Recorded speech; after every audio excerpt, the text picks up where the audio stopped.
सोलन में बेहद गजब मामला। अंडरवियर में माइक्रोफोन छिपाकर आरपीएफ की परीक्षा देने पहुंचा युवक। दोनों टांगों के बीच छिपाया था। सोचा नीचे छिपाएगा तो वहां कोई हाथ नहीं लगाएगा और बच जाएगा। कॉन्फिडेंस तो गजब का था, लेकिन धरी की धरी रह गई सारी प्लानिंग। उसके अंडरवियर में एक नहीं बल्कि तीन चीजें मिली हैं। उसे लगा छिपाकर ले जाऊंगा, लेकिन चेकिंग थी टाइट और तलाशी के बाद कांड हो गया। पुलिस ने की जांच तो 3 और साथी पकड़े। आरोप है कि तीनों इस लड़के की मदद कर रहे थे।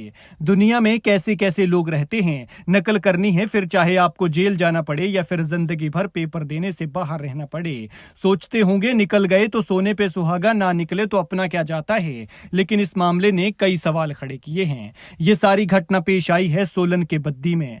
प्लानिंग इसकी तगड़ी थी, लेकिन सिक्योरिटी और यूनिवर्सिटी प्रबंधन भी कुछ कम नहीं था। और पेपर देना तो दूर, उसे झट से पेपर देने से पहले ही पकड़ लिया। जिस लड़के ने यह कांड किया है वो हरियाणा का रहने वाला है और सोलन के बद्दी में आरपीएफ के रेलवे पुलिस कांस्टेबल भर्ती परीक्षा का रिटन टेस्ट देने आया था। युवक का नाम राहुल है और वो सोनीपत के गोहाना के गांव खेड़ा का रहने वाला है। वहीं पुलिस ने अब इसके 3 और साथियों को भी पकड़ा है और इसमें बड़ा रैकेट होने की भी आशंका है। दरअसल सोलन के बद्दी में एक प्राइवेट यूनिवर्सिटी में यह परीक्षा शुक्रवार को थी। पेपर देने के लिए अभ्यर्थी आ रहे थे और कड़ी चेकिंग हो रही थी। चेकिंग के लिए विश्वविद्यालय प्रबंधन और टीसीएस सिक्योरिटी कंपनी के सुरक्षाकर्मी लगे थे।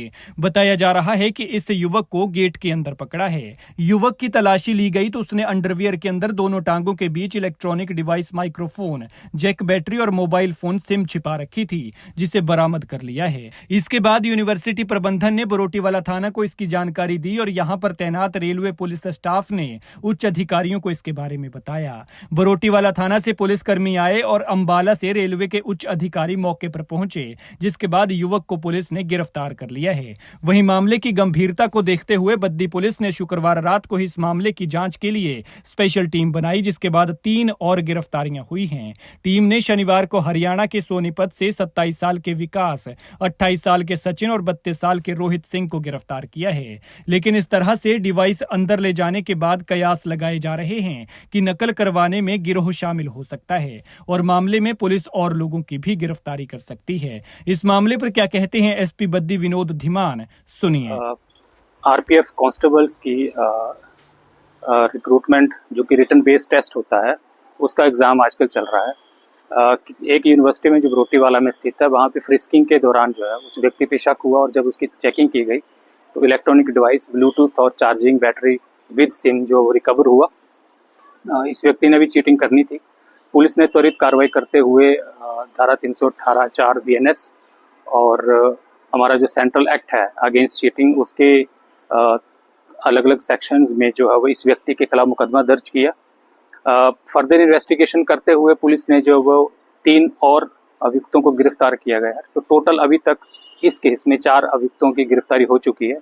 पुलिस इनके पिछला रिकॉर्ड भी खंगाल रही है कि ये इस तरह के चीटिंग के केसेस में और एग्जामिनेशन में कहीं स्लिप तो नहीं है। ये चारों अभियुक्त जो हैं वो हरियाणा के रहने वाले हैं और हो सकता है कि ये इंटरस्टेट रैकेट है और बड़ा नेटवर्क होने की संभावना है, जिसमें पुलिस जो है वो एक एसआईटी का गठन मैंने किया है, जिसमें डीएसपी बद्दी जो है वो इन्वेस्टिगेशन को लीड कर रहे हैं। पुलिस इसमें सारे पहलुओं को ध्यान में रख के आगे की जांच कर रही है।